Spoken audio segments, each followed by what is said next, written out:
now na yung claim to fame ng DDS supposed to be kaya nanalo si Naku, BBM ang layo which is naman, because no? of Mga Sara. pangapalibasa yung mga... Hindi totoo yun. Yan ang inside information, ha? Oh, ang dami kong kaibigan congressman. At that time, I was close also to Malacanang, to some people in Malacanang. So, ang dami kong mga kaibigan So, congressman. maingay lang talaga sila? Oh, ganun ba? maingay lang. Maingay Lang lang. naman sila, Facebook lang eh. Oh, Pero sa totoo, yung totoong mga tao, wala. Tingnan mo yung mga maisog rally nila. 100 lang yung umaattend. Kung minsan wala pa. Mas marami pa ang nanunood sa gay beauty contest kaysa sa mga maisog rallies.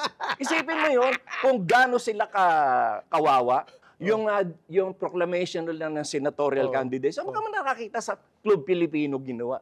Ano yan, PTA? Rotary Club meeting? Lions Club meeting? It's a national election. oh, right. Senatorial candidates, ang proclamation mo ng kandidato mo, sa isang kwarto lang, sa kung talagang marami silang tao, di sa Luneta, o kaya sa Cuneta Astrodome. Which brings me now to another tao question. yung mga yan. Yung sabi nila, well, according to survey, because of this incident, tumataas daw ang survey ng mga yung PDP senatorial candidates. Malabo. In fact, alam mo... Do you agree? Ano ba yan? No. Walang mananalo sa mga yan.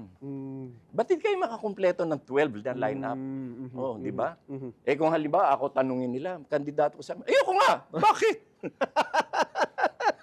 Di ba? Ganon din yung reaction ng iba na kinukuha nila. Ayoko nga!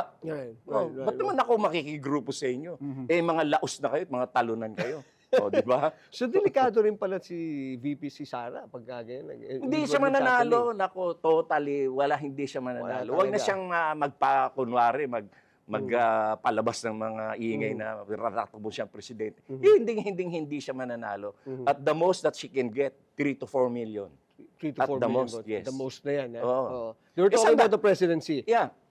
We have to be practical. Philippine politics is mainly divided between two forces, Marcos and Aquino. Marcos and itong mga dilawan, di ba? Ngayon, iboboto ba siya ng Marcos loyalist? Natural, hindi.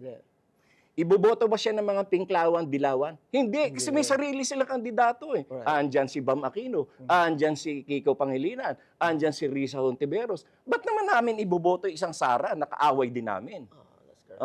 Pagdating dun sa pangatlong forces, yung mga kaliwa, bakit namin siya iboboto? Inaaway nga kami yan, dinidikdik nga kami yan. Ba't naman namin siya iboboto? O ano iba natitira mga parties? Nationalista Party, mga ganyan. Ba't naman sila sasanib? Usually, the other parties will always coalesce with the administration. Kasi ang habol nila, at least malay 1 o 2 senador meron kami. Why would we ally ourselves with Sara? Anong boto makukuha namin dyan? Davao? Ngayon nga, matatalo sila sa Davao eh. Okay, That's for sure. That's for sure. Matatalo sila sa mayoralty sa Davao.